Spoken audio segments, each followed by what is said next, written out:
Hi everybody. Welcome to Midstream on Zoom. This seems like a big moment. It's the second time that we have done this, and the first time we came through with flying colors. And I hope we have the same success this evening. We do have a wonderful group of poets who will read for you this evening, and you will even have an opportunity later on to join in. As many of you might know, Midstream was a series that was founded by David Shove over 7 years ago. And we are trying to continue both his mission in promoting master poets and up and coming poets and giving a forum to many different voices. So it is in that spirit that we continue this series. We are most grateful to Paul Mattis, our tech guy, who has put this all together. And we thank you very, very much as we meet the challenges of virtual reality. Every day seems to present a different challenge. This evening, what we'll do is follow through in the same manner that we have in the past. We have met, at the Milkweed building, which was once the Blue Moon area. John Colstead had been very gracious in lending us the space. So we do want to thank John as well as being a continuous supporter. I am one of the co-hosts, the co-chairs of Midstream. I'm Roslye Ultan. I write, I read, I try and do some technology, and working over the past several years with Margaret Hasse in workshops has been a great bonus in keeping me on the poetry list of writers. This evening we'll be joined by Romi Slowiak, Tom Odendahl, Sonia Greenfield, and James Lenfestey. I will introduce them separately as we go through the evening. And at the end of the reading, Paul will unmute all microphones for about 10 minutes and hope that we will be able to have a little bit of a chat. In the tradition of David Shove, the host usually sort of chimes in with a little poem or reference to some poetry. And I will follow in that suit and read part of a poem that I that I wrote this week, being very interested in all of the chaotic ins and outs of what's going on in our culture, led me to read Joyce Carol Oates' book on boxing. And it was that led me also to Norman Mailer and Ernest Hemingway. And I wrote a piece, and I'm going to read just a part of that piece that I wrote in that response to boxing. A quote here from Joyce Carol Oates' book by a by one of the boxers who says that it's a terrible sport, but it's a sport. The fight for survival is the fight. That was Rocky Graziano, middleweight champion. My response is taking part of what she wrote and what I put together in a piece, The Sad Wind Blowing. Muhammad Ali, the dancing boxer on tiptoes, pointing to deliver the punch of a champion, and in the ring floated like a butterfly and stung like a bee, proclaiming, I am the greatest and I'm free to be what I want to be. I've come to realize life is a prize fight, circling the square garden alone, between the self and no self, trying to avoid a tentative left hook and cross punch. And so, with that, we will begin our reading of our poets this evening and start with an introduction to Romi Slowiak. Romi was a co-founder and first executive director of the East Side Arts Council and project manager of Friends of Sweet Hollow. Romi Slowiak has lived a life surrounded by the arts. Her mother was a trained concert pianist. She immersed herself in Japanese floral arts in Hawaii and in Kuala Lumpur, in the dance, music, and fabrics of Southeast Asia.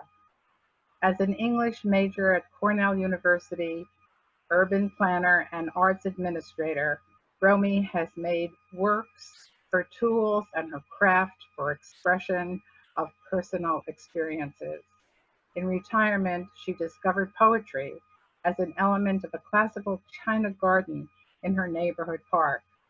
This inspired her to take classes through the arts organization she founded. In that setting, she found friends, great teachers, and the delight of playing with words in an art of form poetry, which has expanded into a voice of her own. Romi, may we hear from you? Thank you so much, Roslye. Thank you for your kindness. I am amazed and honored to be here. I must thank, though, however, my producer, Andrew Zychek, my teleprompt engineer, Bill Zychek, my teachers, Margaret Hassey and Diane Jarvie, and of course, my dear friends in poetry, especially the usual suspects. Let's start by getting out of here. Let's go to Jamaica. Good night in paradise.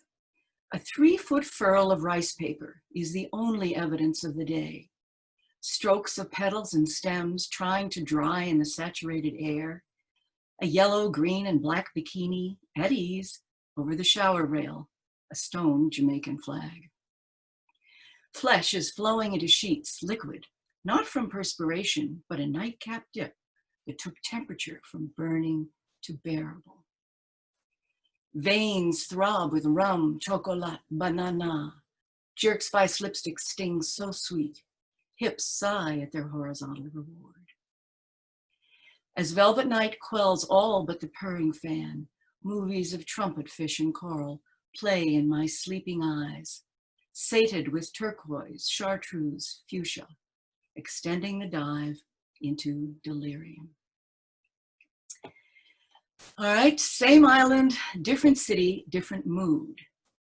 At the ruins, a frigate bird inks the sky, letter M with scissor tail, progeny of pterodactyl, disdaining the crumbled dream below. Desiccated Italian floor tiles squint at clouds through roofless veranda, courtyard, conservatory, prisoners under surveillance of a triumphant Caribbean sun. Tourists corralled behind chain links at Folly Point scan the forbidden sea beyond the few remaining Corinthian columns that slice a horizon of undeveloped Kodak moments into a reel of blank blue postcards. Dragonflies and hummingbirds inherit the invading lantana, plumbago, and trumpet vine, whose liberated roots devour the decayed limestone, gypsum, sand, and clay. Beguiled by Port Antonio and a new wife, an American spent fortunes to fund this colonial trophy for winter's respite, a gift repossessed by his death, the Great War, and the exultant breath of the sea. So much of our poetry class is responding to prompts, exercises, evoking colors, textures. This is one about chartreuse census. The April oak, ponytail panicles cascade from bare branches, pom-poms waving, a million fairy hankies to welcome warmth triumphant. Inside, army olive skin bumped like acne. Beyond the blackened lining, just over the hill, avocado flesh yellows into an inedible mash. That overwash, nubby flannel bedsheet in Kitty's favorite color, perfect for setting her Mother's Day garden table. Ants, petals, fallen twigs, all welcome. Every tree, bud, and leaf of Minnesota's May, luminous upon the faded federal blue, nearly lilac sky. Angelina sedum, miniature Douglas fir fronds in a mat of massed limbs, an evolution of green to yellow on each reaching arm. Hydrangea paniculata, profusion of water cups on stems, vessels from China bringing an annual parade of white, yellow, green, pink, rose, and finally beige orbs. Aromatic French liquor, conceived at a Carthusian monastery as an elixir of long life, destined to endure as a color that intoxicates every spring. All right, here's one that has a little bit to do with house cleaning. Linen closet lamentation. Serpentine columns rise together, trying to stay apart. Pressed squares. Great-grandmother's prim tea-time tatted English edges flutter shuffled into a deck of boisterous batik paisleys, dying to be back on that balcony, watching monkeys swing through the urban understory of Kuala Lumpur, she and I languoring at the outer limits of friendship over Cabernet and Diana Kroll. Formal rectangles, starched ivory on eternal furlough from the Pearl Harbor Officers Club, scent of pikaki steamed into their weft. Luncheon doilies, petite pink silk moire, teal and cream damask, wondering how many decades will pass before cards are played at a table for four. Theatric accents, gold lame runner, gift of an Indian friend, swaths of Indonesian sarongs, all-purpose summerwear, now mise-en-scène, waiting in the wings with kente kaftans. Sun-chastened chintz, revered porch upholstery, secure in its seminal status. Bolts of Malaysian jacquard, silk baju kurung, waiting to be tailored to a size 10. Single bed sheets, blue, red, white, and chartreuse, destined to be reunited in 4th of July feasts or on summer's picnic ground. And crushed into the dark corner, aerophane Aztec eyelet and bundle brocade tablecloths bleed into Graham of Claverhouse plaids that invade a stash of emerald silk tassels, all barricading against a wall the angel placemats that sleep for a year until I take them out for another show of long transcended Christianity. Okay, let's get to the chaos of the world. This one is January and March 2020. The turquoise ocean serenely sighs for her beleaguered flora below. Brown sponge forest, mustard mollusk carpet, a few purple fans, and half-bleached brain coral hold on as long as they can. Our urban lake mirrors scant movement, idling geese, silent trumpeter swans. I count 15 souls warily treading her path. One white car crawls along the distant shore, louse seeking host. We lie under sea grape branches and a circling frigate bird, a sentinel of this plantation's ghosts and once riotous rainbow-hued reef. Our view, the Bay of Blue, barely breathing. The dining table contracts from 12 places to 2. The vacated patch of floor is our gym, yoga mat, track. To look out any window is to see winter struggle into spring, the only live performance in town. Every window a prison bar. I press against a sill and attempt a piqué leg lift behind me. My husband blurts, Oh my God. I look up. A young spotted eagle ray flaps at the sand, one wing in the water, the other gashed, bleeding. We are frozen in disbelief. Still, I rise and approach. In 3 strokes, it is back in the sea, swallowed into cyan.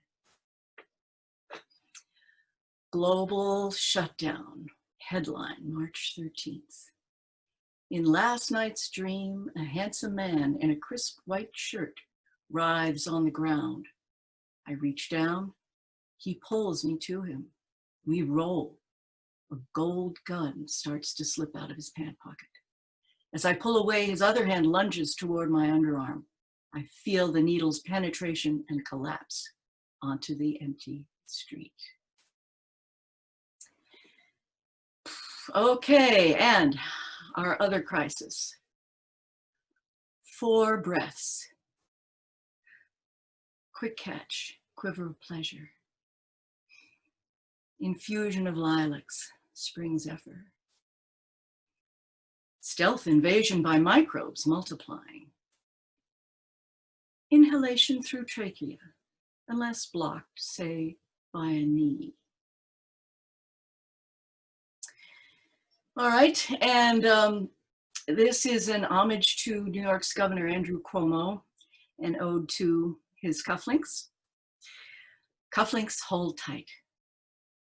Omniscient orbs next to the pulse, hurling humbled hubris of a generation's might through sinew and soul of our moment's hero.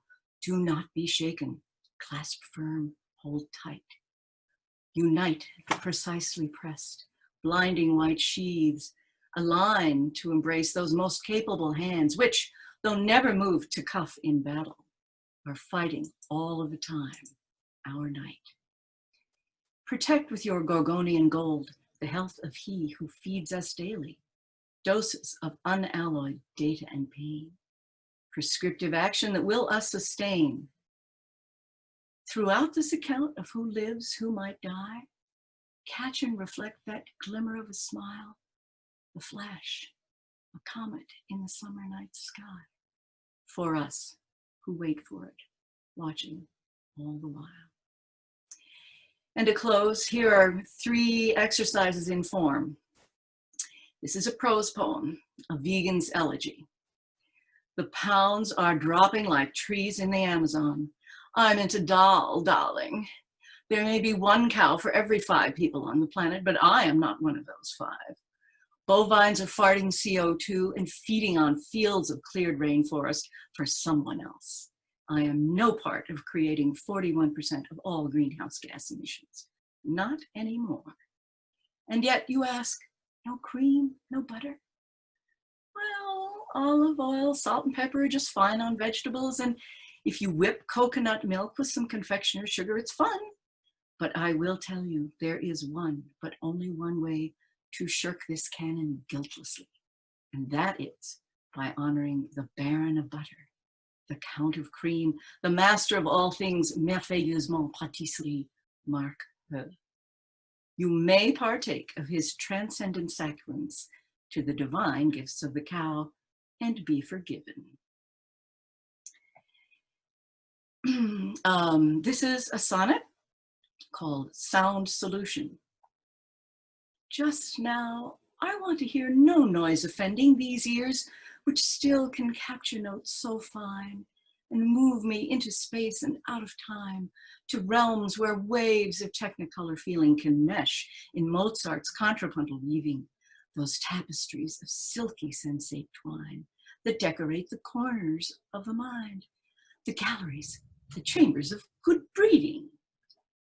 Your basement lair booms through my bedroom door, with wars, with guns, explosions, rock and roll. Cease and desist. This I'll have no more. Have you no feeling, empathy, or soul? Need to solve this now, you selfish bore. Please, put these headphones on, you TV troll. And last is a form called the ABCDarian. Each line begins with the letter of the alphabet in that order. This one is called AB Corona Delirium. First, a description from the product website. Crafted in Guatemala, Zacapa rum is a work of art, an expression of patience, richness, quality, and master blending. Aged to perfection in the highlands of Quetzaltenango, Zacapa rum develops its complex flavor and character 2,300 meters above sea level in the mystical house above the clouds.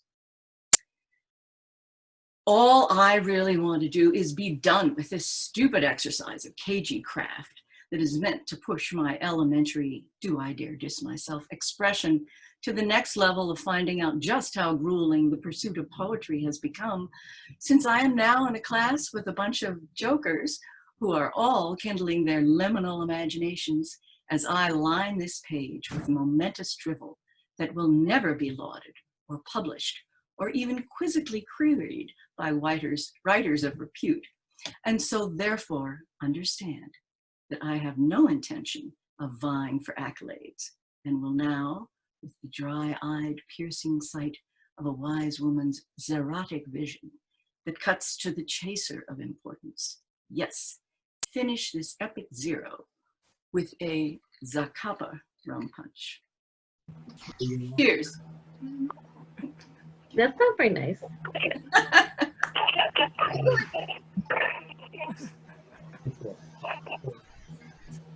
Oh.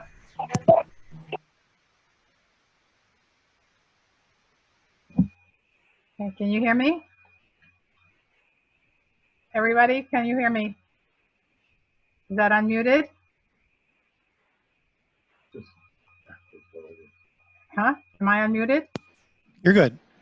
Am I good? Okay. You're good. Sorry. Okay. Thank you, Romi, for taking us on this expansive journey. It was really quite an adventure, and we thank you very much for all of your wonderful words.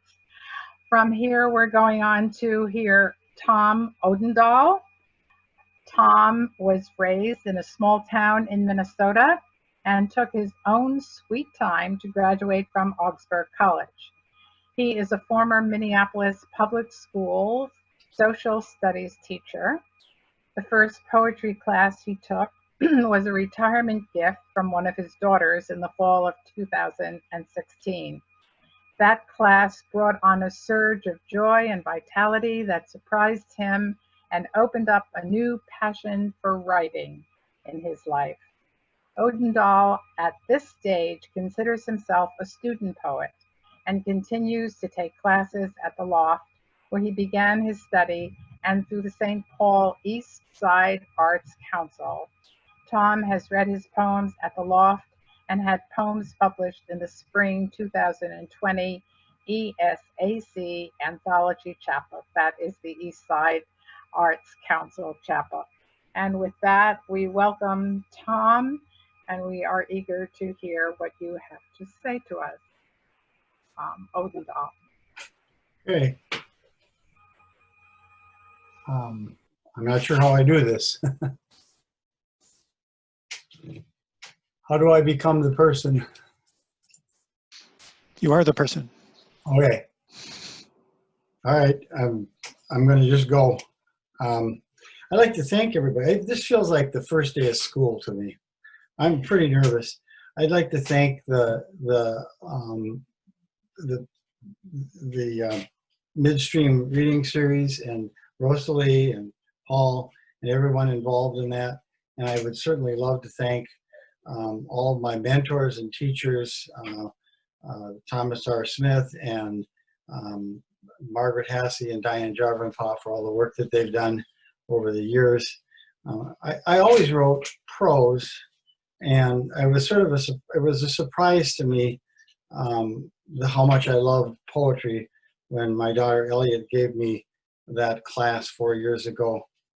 The first poem is a poem that started in that class 4 years ago, called Platinum Heart.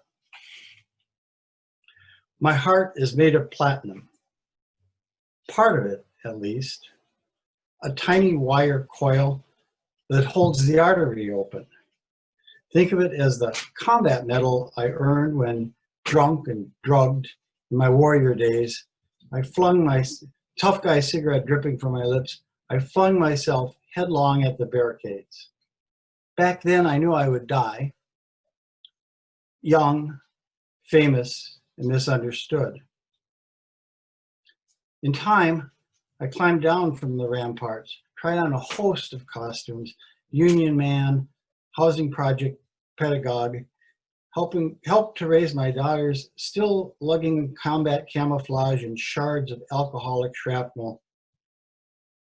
One spring morning, I felt a weight across my shoulders like the yoke of a team of oxen, and my feet seemed to flutter away. I ran down back roads, side streets, detours, and dead ends on the way to the table where the calm young doctor tucked my award into my chest. That wasn't the route I had planned. When did I decide I would die old, obscure, and at peace?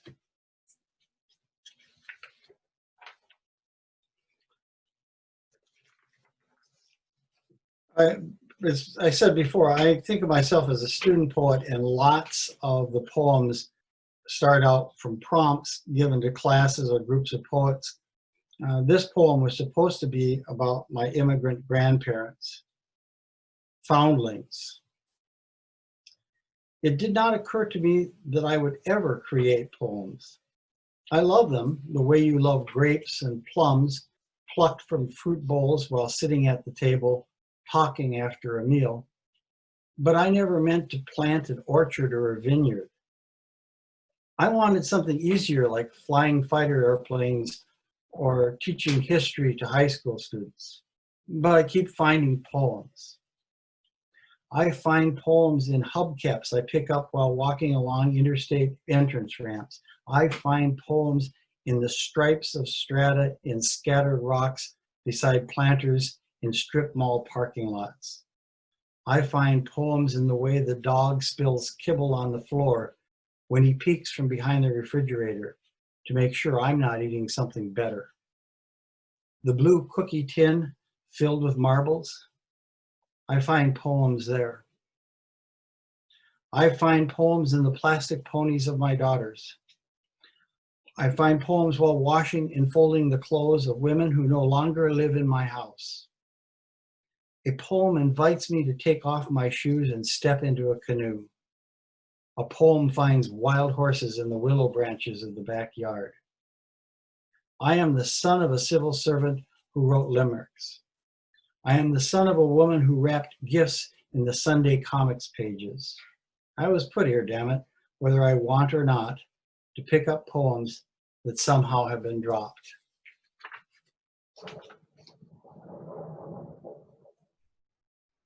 I don't know if you could hear the thunder. This next poem came to me while trying to think about how families pull themselves together and go through hard times. The pandemic is one of them, but there are lots of hard times for lots of families. This is the poem I came up with. My mother moved at a steady pace. She washed and rinsed the dishes and stacked them in the rack to dry. She sat with a bowl on her lap and a bag of bruised and wormy apples my dad bought on sale.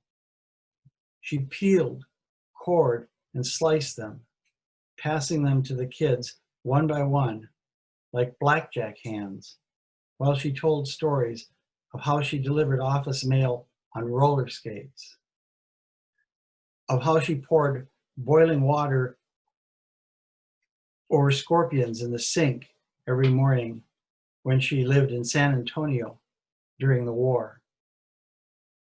When my father began to work in the cities, when all the kids were in college or high school, after my little sister died with a fever that could not be broken, my mother took a job on Main Street. She walked to the bus stop, one foot in front of the other, cutting a wake through the snow like a clipper ship.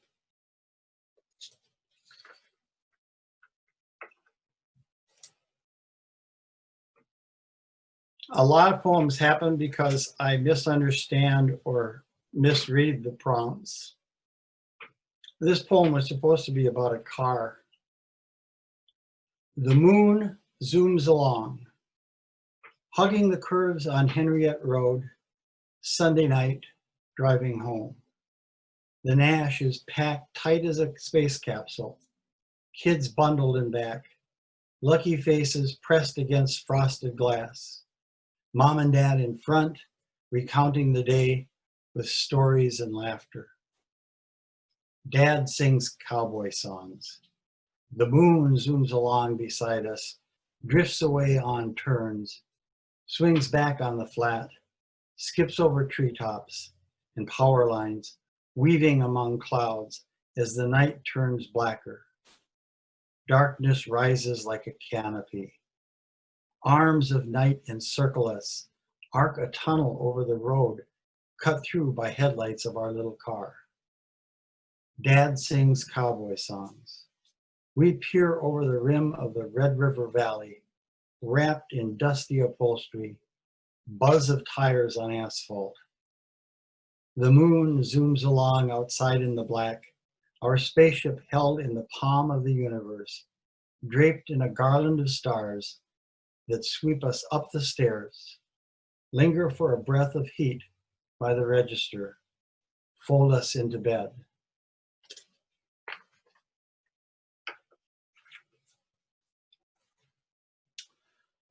I love the mystery of doors. I love what might be hidden behind them. This one is called World War II Bomber Parked by Highway 280. I could tell you about that airplane, that it was used during the war to hunt Nazi submarines in the Atlantic, how at night Lightning and Transients Institute trundled out a tower of transformers and capacitors and zapped it with tens of thousands of volts to see what lightning did to its electronics. Balls of St. Elmo's fire rolled over the wings and danced on the tips of propellers. Painted wartime colors, every kid I knew wanted to sit in the pilot's seat. A trip in a time machine.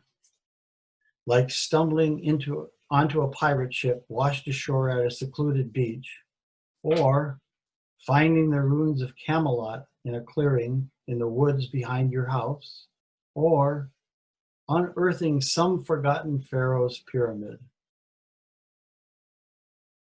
We finally sneaked in and found the airplane had been stripped. Knobs and dials gone. Empty sockets in the instrument panel, no guns, belts of ammunition, goggles, leather helmets, or parachute harnesses. The control column disconnected from rods and cables. Interior painted a drab zinc chromate with dull yellow block letters, the smell of a machine shed or farm building. The cockpit might as well have been a crummy old tractor seat. The navigator stationed like sitting on a bike, as if the pirate ship turned out to be 2 rotting planks and a chain.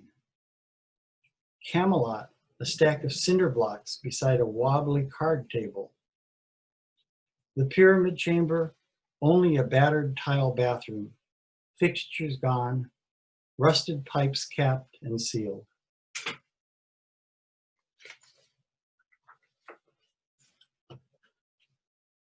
Adolescence was wasted on me. I probably needed a couple more years to complete it, but I aged out, and I had to pretend to be an adult before I was really ready. A lot of the things I did, I just made up so that people would think I'd gone through a normal childhood. Many of my poems are attempts to reimagine that part of my life. The ends of strings. There are rifts in the ocean floor where white-hot magma stabs into the cold, dark water of the sea. Clouds well up and water boils. Minerals crystallize in the steam. The lips of the tears glitter with gems unheard of here in the atmosphere. What once was mineral buds life. Something in this alchemy of what was not and not possible, nor dreamed, becomes. And what becomes cannot be explained. The ends of strings are not to be found. There was Frances Perce, who drank milk from paper cartons. The flecks of wax that floated in that slimy milk disgusted me. She drank, and I shuddered. Until one day, watching Frances, I saw the tips of her short bob brush the corners of her eyes. Trying to pin down when Frances became enchanted is like trying to note the exact second when the sulfuric stew around hydrothermal vents at the bottom of the ocean came alive. When in an instant, random energy became the girl who appeared at 11:37 on a rainy Thursday morning in the third desk from the front, inside row along the wall, in Sister Antoinette's 8th grade classroom.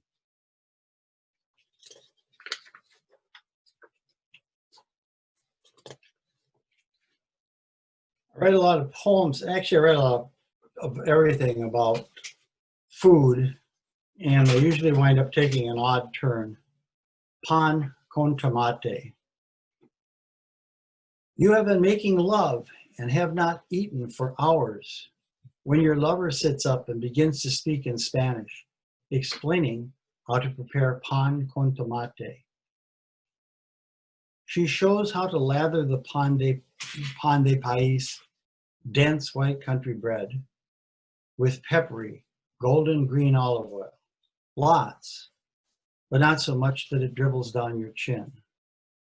She says, cut a very large, very ripe, fat tomato in half so that its wild, dangerous aroma fills the room, and squeeze the pulp and juice onto the bread. Using your chest and rib cage like a washboard, she scrubs chunks of tomato into the bread, massaging the hunger into your bones, into that place between your hips and the small of your back where hunger lives. And the last poem is a voyage into adolescent love. Chemistry. It's a prose poem. Chemistry. Samantha Breeze swept into chemistry class every day, wearing a pleated skirt, a blouse that was all angles and creases, her mouth filled with glinting bands and wires, and sat down at the table beside me. She was my lab partner. She was a senior, and her father owned some sort of store downtown, but in all other ways, she was perfect. Oh, those edges and corners. Oh, that mouth of dazzling metal. Oh, the danger. I was shy, even as a junior, and barely talked to girls, but 3 days sitting next to Samantha precipitated an exothermic reaction that transformed me into Mr. Hyde. I showed her how to open the gas jet at the next station, just a nudge, so that in 5 minutes, Sister Mercedes would catch a whiff and shout, "Gas!" I explained how to balance a chemical equation using coefficients. I demonstrated how to test for poisonous chemicals by tasting them. She thanked me by flashing her braces and socking me on the arm, leaving bruises I carry to this day. I found her address and one night jogged past her house, late, when no one would be awake, and on the far side of the road where I would not be recognized. Samantha Breeze graduated before I could ask for a kiss or even hold her hand, and left me with no choice but to dissolve 500 milligrams of deadly NaCl in a beaker of dihydrogen monoxide and invent salty tears. Thank you. Time. Closing. And Aiden. Disturbing sound. Heinrich mentions the fact Rosie that and not Amy. all of the members. Okay, am I on, Paul? Yes, you are. Okay, Tom, that was wonderful. I'm so happy to meet you as a student poet, and I look forward to your graduate work. Thank you for those wonderful personal views of life. It was a pleasure. And now we'll move on to Sonia Greenfield. Sonia is new to Minneapolis, just here, I guess, about a year, and liking it very much. So we have to hear what she has to say, coming from warm California. Sonia is the author of 2 full-length collections of poetry. Let Down, released in March, was selected for the 2020 Marie Alexander series and published by White Pine Press. Her earlier collection, Boy with a Halo at the Farmers Market, won the 2014 Hod Hill Poetry Award and was published in 2015. Her chapbook, American Parable, won the 2017 Autumn House Press Coal Hill Review Chapbook Prize. Her poems have been included in Best American Poetry, Antioch Review, and Willow Springs, among others. Greenfield now lives in South Minneapolis with her husband and son. She teaches at Normandale Community College, where she also edits Rise Up Review. Sonia, we are delighted to welcome you to Midstream, to Minneapolis, and to have the opportunity to hear your poetry. Sonia. Thank you so much, Rosalie. It's so nice to be here with the Midstream reading series. It's so nice to be in Minneapolis. I also want to thank Jim Lenfestey for thinking of me for the series. So yeah, I just put out a book in March called Let Down, and I'm already tired of reading from it, but I sort of feel obligated to read from it because it's pretty new. But I thought what I might do is read a couple poems from each book, just because it would be nice for me to not be reading from the same book all the time. So I'm going to do that. And I'm going to start with Boy with a Halo at the Farmer's Market. Read a couple poems from that. So the first poem I'm going to start with is called Nafsocrate Considers Bruegel's Famous Work. So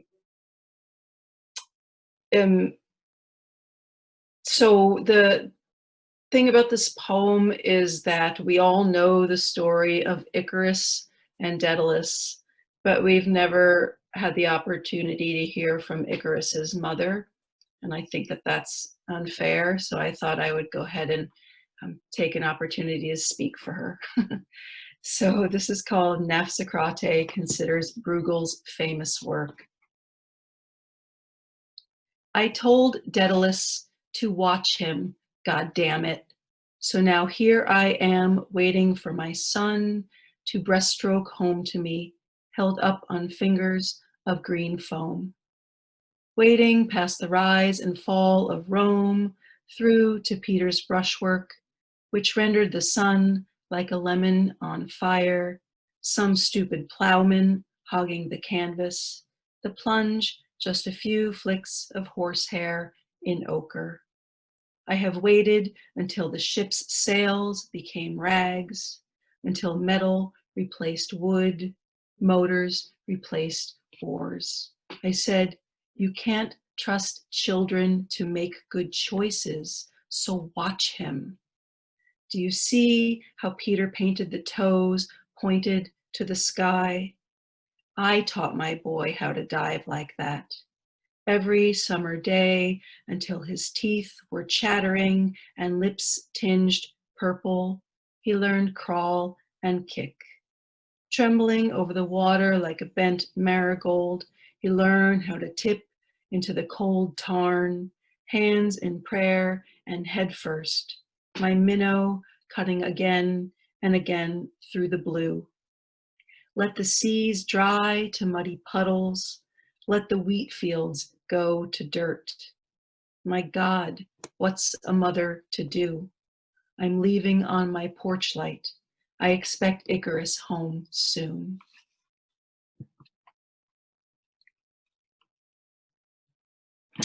And so, yes, I did move here from Los Angeles. And this poem that I wrote, the next one, is about being a poet in Los Angeles. But I also like to write poems that sort of reimagine reality into ways that are better for all of us. So this is called Celebrity Stalking. The celebrities are at it again. They keep stalking me for poetry. Just the other day, George Clooney tried to deliver a pizza so I could sign his broadside. Meryl Streep crouched in my backyard with a first edition in hand. Julia Roberts broke into my bathroom to ask about pentameter. And Charlie Sheen left 26 voicemails asking for sextinas written in the colloquial language of porn.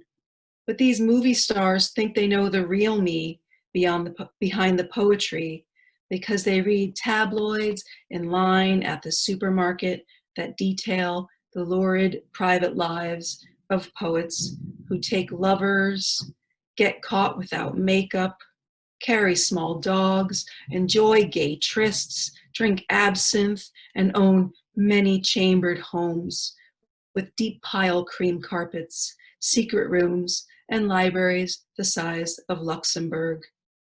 They couldn't know that I'm allergic to even numbers and no longer fluent in filthy words. I'm feeling inflamed on this spring nocturnal in the city of angels, 100-watt moon on the rise, and songbirds playing their music well past prime time, like neighbors with no children. No moment, no poet ever safe from the paparazzi. So we duck into seedy bars while tourists mug with our tread upon stars inlaid along Hollywood Boulevard.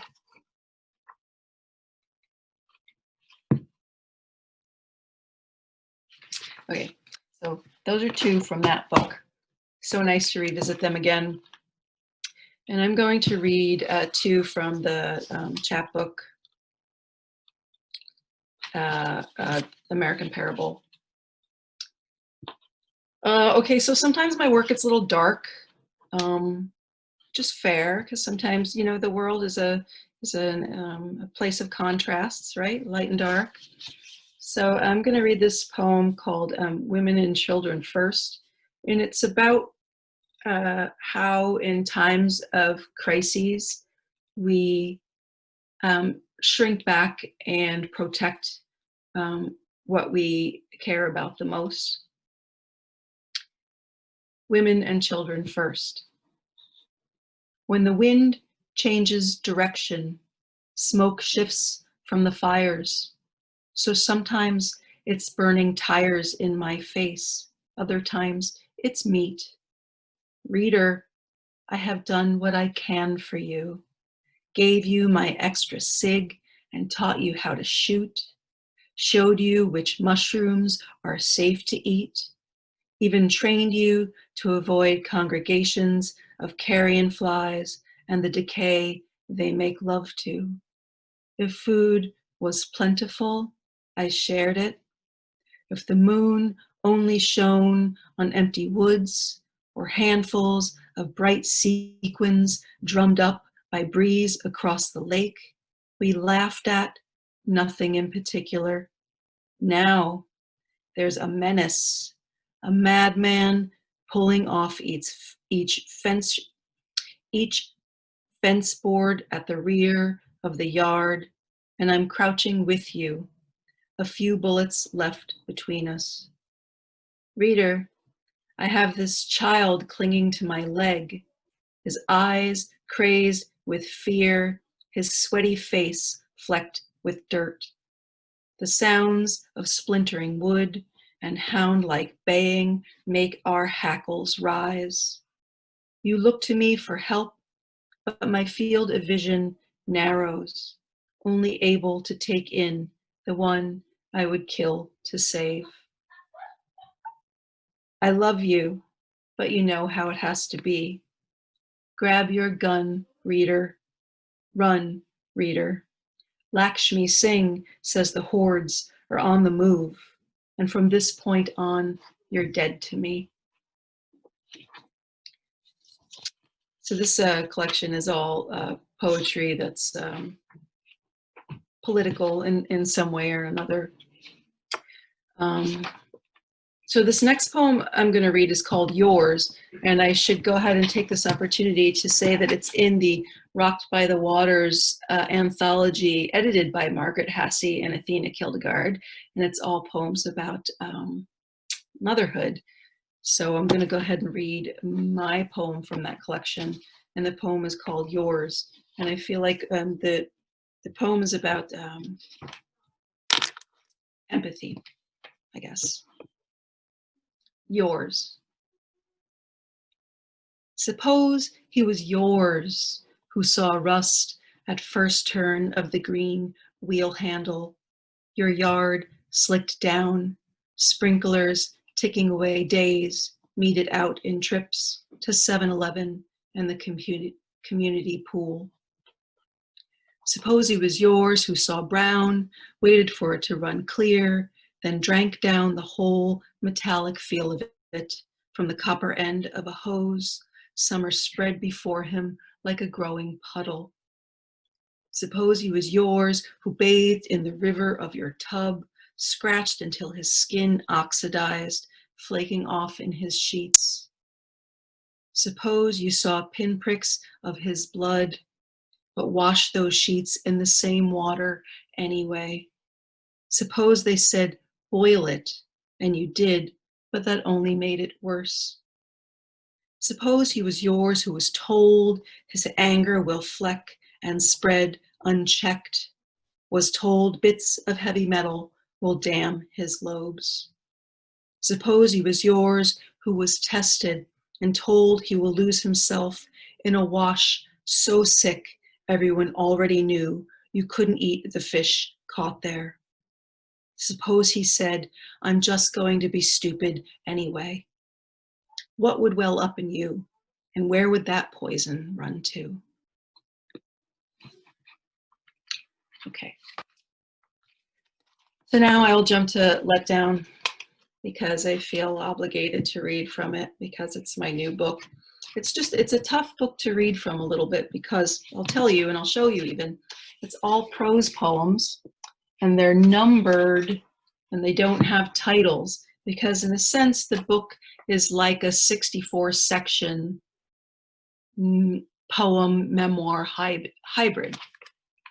And there's a narrative arc to it. And the book is about motherhood, about infertility, miscarriage, having a child with autism. But you know, it's also about joy because, like I said, life is an exercise in contrasts between light and dark.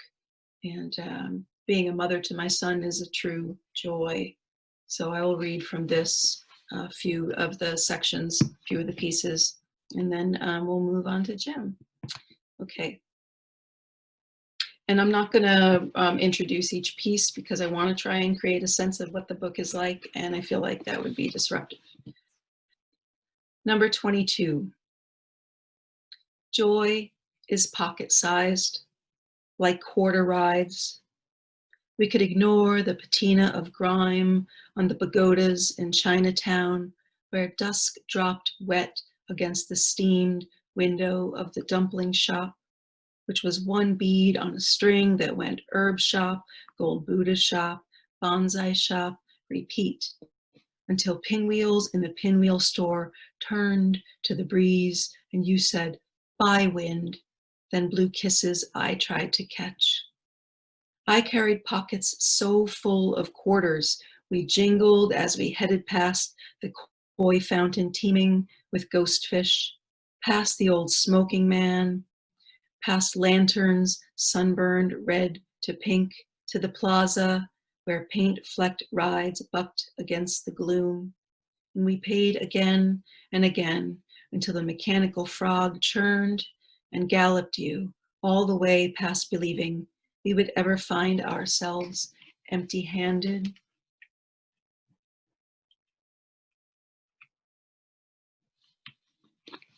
Number 47.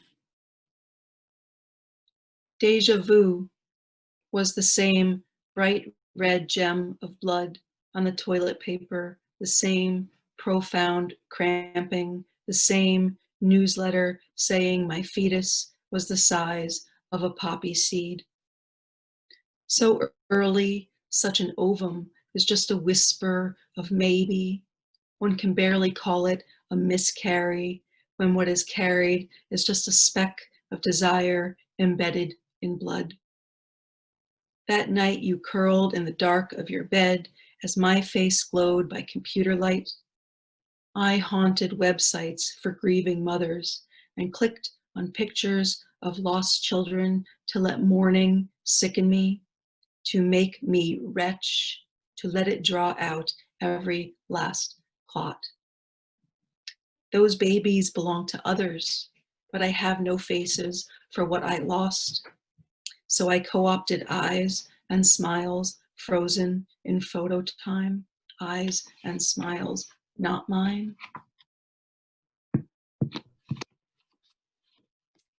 Number 61. All those years adrift in our spaceship with its weird silvery angles and odd pinging. But now this therapy office where we have landed feels a little like your home planet. How good it is to be surrounded by creatures who look just like jostling boys, drawing math figures onto the air as if it were a plane of paper and their fingers were markers made of magic. When the front door to this lobby closes with a quiet click, you twitch your way in and grab a wand from your pocket.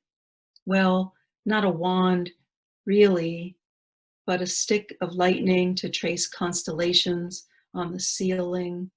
Well, not a stick either, to be honest, but a mind that makes these things out of dendrites and synapses, while the rest of us from the duller part of Earth act like we're the clever ones.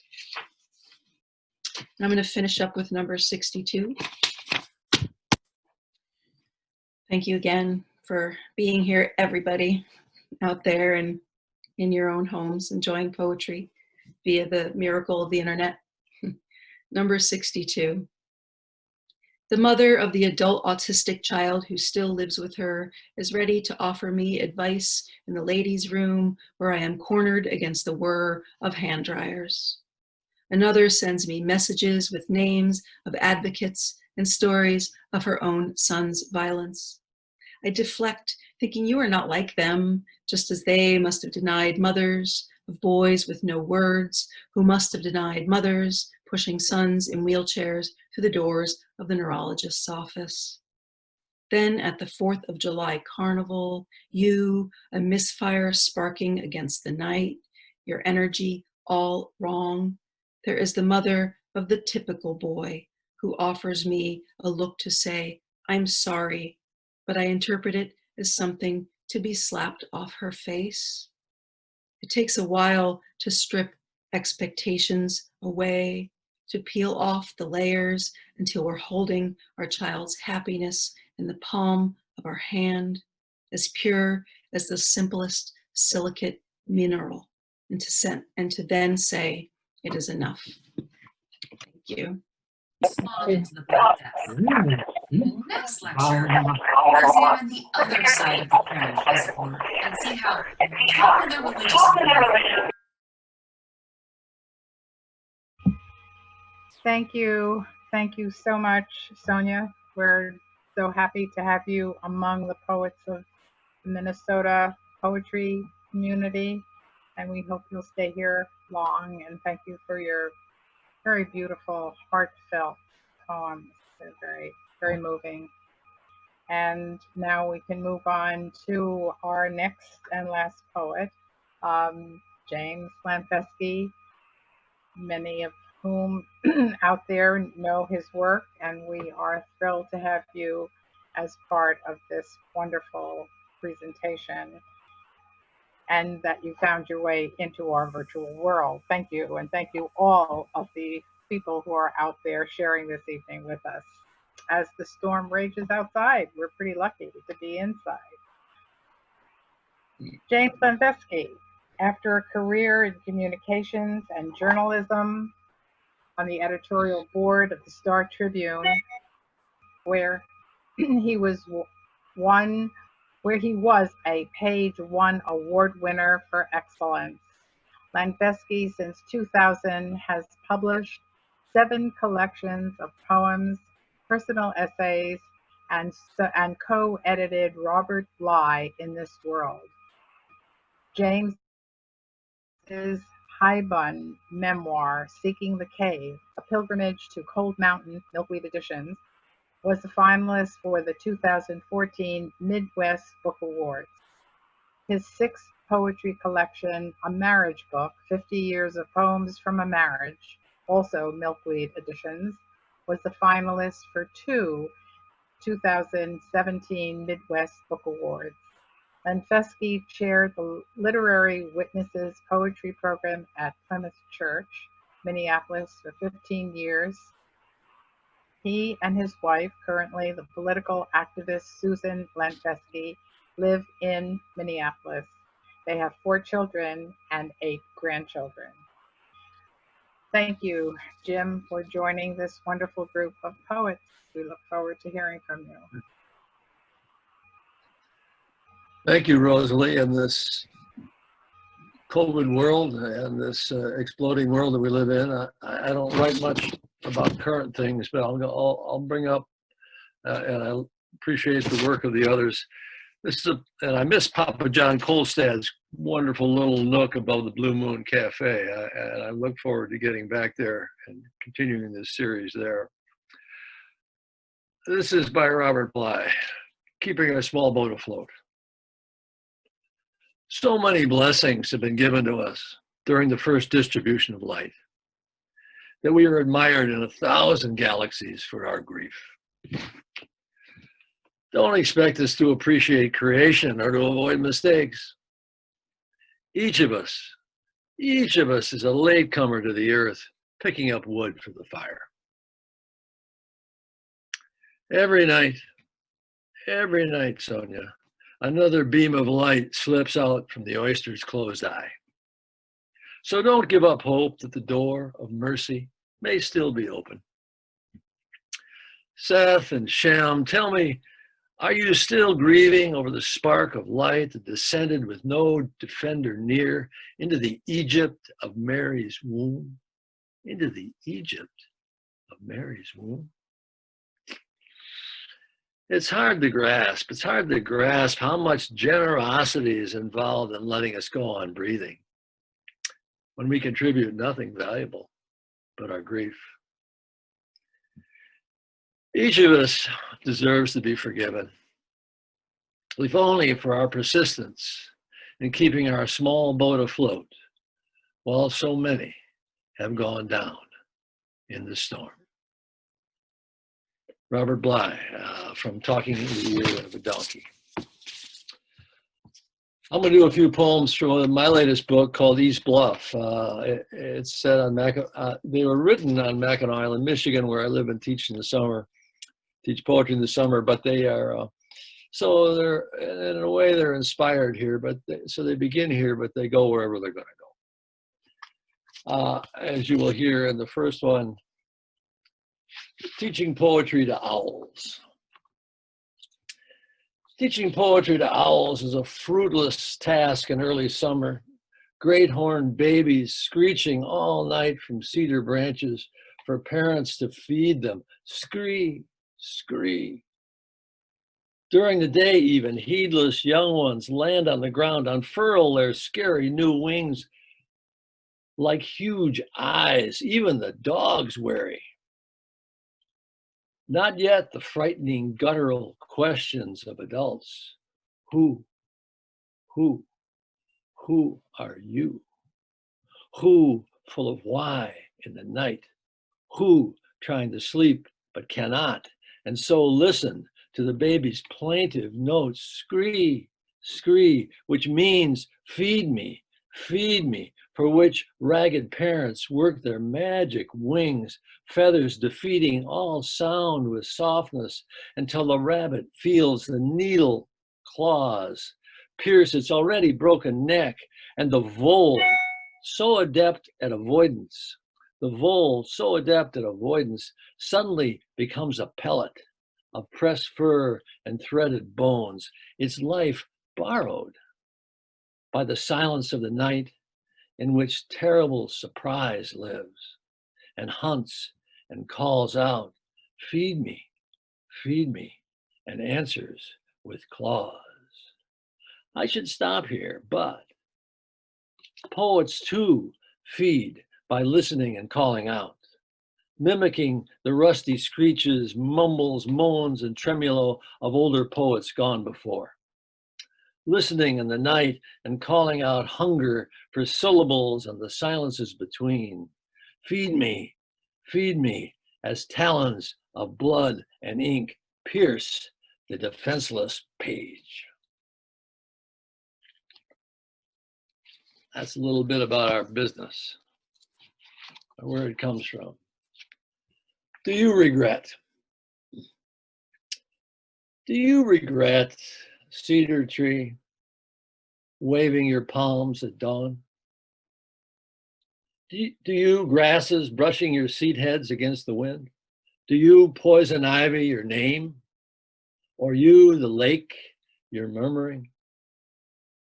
You, islands, floating without name, swamped and useless, are you sad?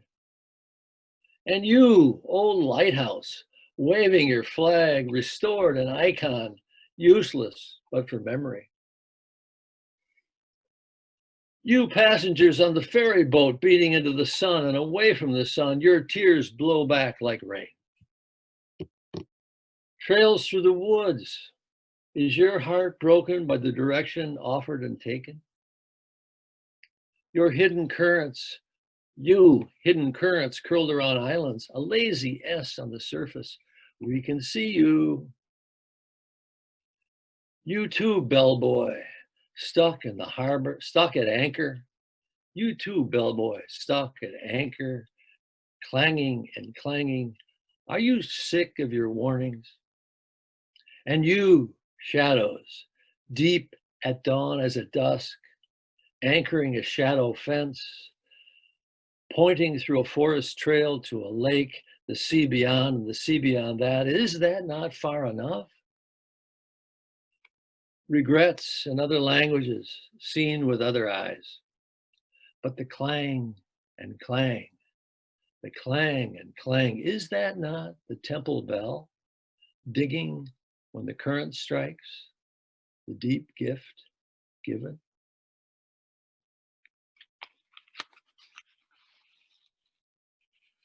Blind. Solar eclipse, August 21, 2017. We look out on your once in a lifetime darkening, leaving part of your life to others for a day. Sweeping surprise across oceans and vain continents, so careless with your light. I took 100 photographs, stared through special lenses, drank a toast to your rare absence, swam in waters you refused to evaporate this August day. How blind we are, thinking this visit, trapped by our cold moon, reveals the truth. Your golden crown, a glimpse of radiant heaven. All other days you rise like a laborer, boiling the horizon like a blacksmith's forge you are, showering sparks and treasure over upturned faces with stone blind eyes. 44 watts per square meter rarely gathered, rarely spent, except to lament that soon enough we will want less of your godlike heat, more of the cold, dark, silent, brooding moon. And 2 more. You know, I'm 75. I've crossed the barrier from adulthood to geezerhood, enjoying the ride in spite of the conflagrations around us, which are not new. At some point, I will tell you about the Van Loon Society, of which I've just decided to be president. I've just nominated myself. It's a whole other story. You get to the point when you know. You get to the point when you know the difference. You get to the point when you know the difference between the tremble of a leaf by wind and the tremble of a leaf by bird, each different, each with another mind.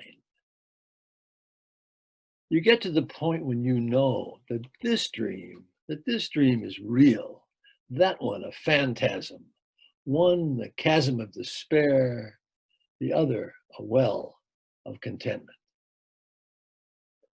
You get to the point when you know that there is not enough money, nor time, nor distance in this world to salve discontent, nor enough discontent to undo the ministrations of wind and of water. So much known, and yet you still wake wondering, like Magellan billowing forth round the curve of the unknown earth from harrowing glacier passage through 100 blistering dawns. What is wind? What is water? And with that in mind, I'll end with a poem by Mary Oliver. And I'm going to do what we all should do with poems we love. I'm going to change the sound in it because I think I'm making it better, but you may disagree. It's called At the Lake, and I hope you can all get to the lake and get out where the air is blowing clear in this strange COVID time. And the lake is a metaphor, of course, as well. At the Lake by Mary Oliver. A fish leaps like a black pin. Then, when the starlight strikes its side, like a silver pin. In an instant, the fish's spine alters the fierce line of rising as it curls a little. The head, like scalloped tin, plunges back, and it's gone. This is, I think, what holiness is. The natural world where every moment is full of the passion to keep moving. Inside every mind, there's a hermit's cave full of light. I agree with that. I don't know if you guys do. Inside every mind, there's a hermit's cave full of light. Full of snow, full of concentration. I've knelt there, and so have you, hanging on to what you love, to what is lovely. The lake's shining sheets don't make a ripple now. And the stars are going off to their blue sleep. Isn't that nice? And the stars are going off to their blue sleep. That'll put one right to sleep, even if you can't sleep. The stars are going off to their blue sleep. But the words are in place, and the fish leaps and leaps again from the black plash of the poem, that breathless space. Now she wrote that black plush of the poem, and I went splash of the poem. Plash is a sound, plush is a feeling. You decide. I'm going with plash. And the fish leaps and leaps again with the black plash of the poem, that breathless space. Mary Oliver. Thank you all for being here. It's a pleasure. Rosie, thank you. Wonderful. Thank you, Jim. And we applaud the will have great success with it.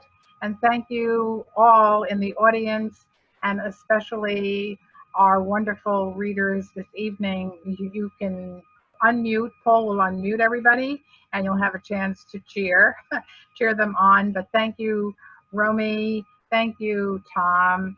Thank you, Sonia. And thank you, Jim, for this very special evening of virtual reality that we could all share together. And Paul will unmute, but before he does, I would just like to make a brief announcement that Midstream continues in virtuality. On July 9th, the next Midstream reading will take place with Carolyn Holbrook, Nicole Linsky, Roy White, and Jim Boheen. So we have something to look forward to and continue to bathe ourselves in the magic of poetry. Thank you all for being here tonight. Thank you. Unmute.